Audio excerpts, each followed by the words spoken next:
وقت کم ہے اور مقابلہ سخت ہے. ہاں جی مقابلہ سخت ہے جی مقابلہ کس کے ساتھ سخت ہے؟ شیخ رشید کے ساتھ؟ نہیں میں ابھی کچھ نہیں کہہ سکتا، ابھی چیزیں کلیئر نہیں ہوئیں.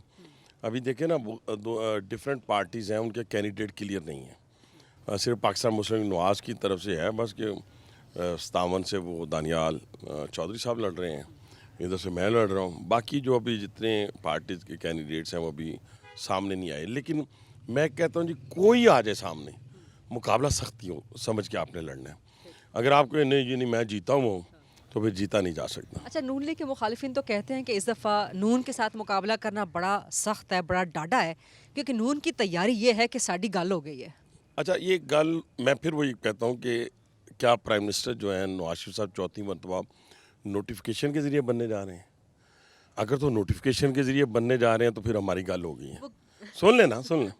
تو اگر بیلٹ پیپر بیلٹ باکس سے نکلے گا اور پاکستان مسلم لیگ نواز کے ایم این ایز جیتیں گے تو وزیر اعظم نواز شریف صاحب بنیں گے. لیکن جو موڈ بتا رہا ہے لوگوں کا، یہ کہتے تھے نا حلقے میں جائیں گے تو یہ ہو جائے گا، قیامت آ جائے گی. ان کو پتہ ہے کہ پاکستان کا بیڑا گھر کس شخص نے کیا ہے، سارے لوگوں کو پتہ. میں ڈیلی آپ ایک دن میں نے ریکارڈ جلسے کیے ہیں، کارنر میٹنگز 23 ریکارڈ، لیکن جو ایوریج ہے 10-11 کی ہے. اچھا، لوگ کہتے ہیں، خاص طور پہ آپ کے مخالفین کہتے ہیں کہ 2018 میں ایک سلیکشن ہوئی تھی، خاص طور پہ پیپلز پارٹی کا آپ لوگوں کے خلاف اور پی ٹی آئی کا بھی، کہ جی ایک سلیکشن 2018 میں ہوئی تھی، ایک سلیکشن 2024 میں ہونے کے لیے اب جا رہی ہے. اور دوسرا جو آپ نے کہا کہ آپ جلسے بڑے بھرپور کر رہے ہیں، اور میں نے خود بھی عوام میں دیکھا ہے اور آپ کا بڑا اچھا اس وقت جو آپ کی ہوائیں بڑی تگڑی ہے یہاں پر، لیکن کیا وجہ ہے کہ نواز شریف جلسے نہیں کر رہے ہیں اس طرح سے؟ اچھا یہ نا پارٹی کی اسٹریٹجی ہوتی ہے. نواز شریف صاحب نے کوئی پارلیمانی بورڈ ایسا نہیں جس سے انہوں نے چھٹی کی ہو. ہر پارلیمانی بورڈ میں آپ کو پتہ ہے کہ تقریباً 200 سے 250 لوگ ہوتے ہیں کم از کم، جن کو ڈیلی سنا جاتا ہے، اور قائد نے ہر شخص کو سنا ہے. ایم پی اے کے کینڈیڈیٹ کو سنا ہے، ایم این اے کے کینڈیڈیٹ کو سنا ہے، ریزرو سیٹس کے کینڈیڈیٹ کو سنا ہے. اور ساری یہ ایکسرسائز پچھلے 1.5 ماہ سے شروع ہے اور اب تقریباً وائنڈ اپ ہو چکی ہے. اب فائنل ڈیسیجن ہونے جا رہے ہیں، ٹکٹس جو ہیں وہ چھپنے جا رہی ہیں. تو یہ سارا کس نے کیا ہے؟ اور وہ کیے بغیر میاں نواز شریف صاحب میدان میں کہاں جلسے آ کے کیوں کرتے ہیں؟ جلسے اس وقت کرنے جب ان کے کینڈیڈیٹ فائنل ہو جائیں. ہر شہر میں وہ جائیں گے، ہر جگہ وہ جائیں گے، جلسے کریں گے.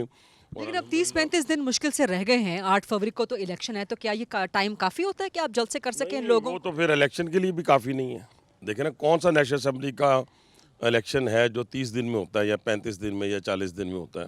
کیسی پیاری سی بات ہے، یہ ہماری اسٹریٹجی ہے کہ ہمارے مخالفین خود کہنا شروع ہو گئے ہیں کہ نواز شریف صاحب وزیر اعظم بننا جا رہے ہیں.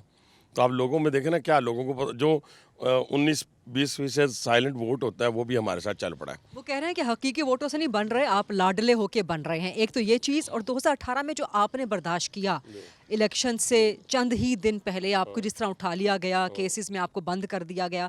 اب آپ کے جو مخالف ہے شیخ رشید، وہ بھی وہی الزام لگا رہے ہیں جو میں نے ابھی گزارش کی تھی نا کہ لوٹ پیچھے کی طرف اے گردش ایام تو. اب آپ کسی اور پوزیشن پہ ہیں، شیخ رشید کسی اور پوزیشن پہ ہیں. آپ کو اچھا بطور ایک سیاسی ورکر، سیاسی لیڈر، آپ کو اچھا لگتا ہے کہ آپ کے سیاسی مخالف کے ساتھ یہ ہو رہا ہو؟ میں نے تو دیکھے نہ اس کے خلاف ایف آئی آر کروائی، اس نے میرے خلاف 10 ایف آئی آرز کروائیں. اس کو شرم نہیں آتی؟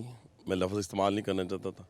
پہلے بھی سزائے موت والا کیس، دہشت گردی کے 6 مقدمات بھی سزائے موت والا کیس، 9CG بھی سزائے موت والا کیس.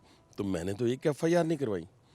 لیکن یہ دیکھیں ہمارے اور ان لوگوں میں فرق دیکھیں کہ یہ لوگ جو ہیں 2-2, 3-3 دن، 4-4 دن بعد رونا شروع ہو جاتے ہیں. کوئی ابو کے گلے لگ کے رو رہا ہے، کوئی امی کے گلے لگ کے رو رہا ہے، کوئی کانسٹیبل کے گلے لگ کے رو رہا ہے. شیخ صاحب جب پکڑے گئے نا، ایک ڈی ایس پی نے اس کو پکڑا تو کہتا ہے جو لکھوانا ہے مجھ سے ابھی لکھوا لو، جس سے بات کروانی ہے ابھی میری بات کروا دو. یہ ایسا شخص ہے. تو اس لیے میں یہ نہیں چاہتا کہ وہ جیل میں اور میں الیکشن لڑوں. یہ تو جا کے پاؤں پڑا تھا نا کہ حنیف عباسی جیل میں جائے گا تو میں الیکشن لڑوں گا. میں کہتا ہوں یہ جیل سے باہر رہے گا تو میں الیکشن لڑوں گا. تو اس سے بڑی بات اور کیا ہو سکتی؟ میں تو نہیں چاہتا کہ وہ جیل میں جائے اور میں الیکشن جیت جاؤں.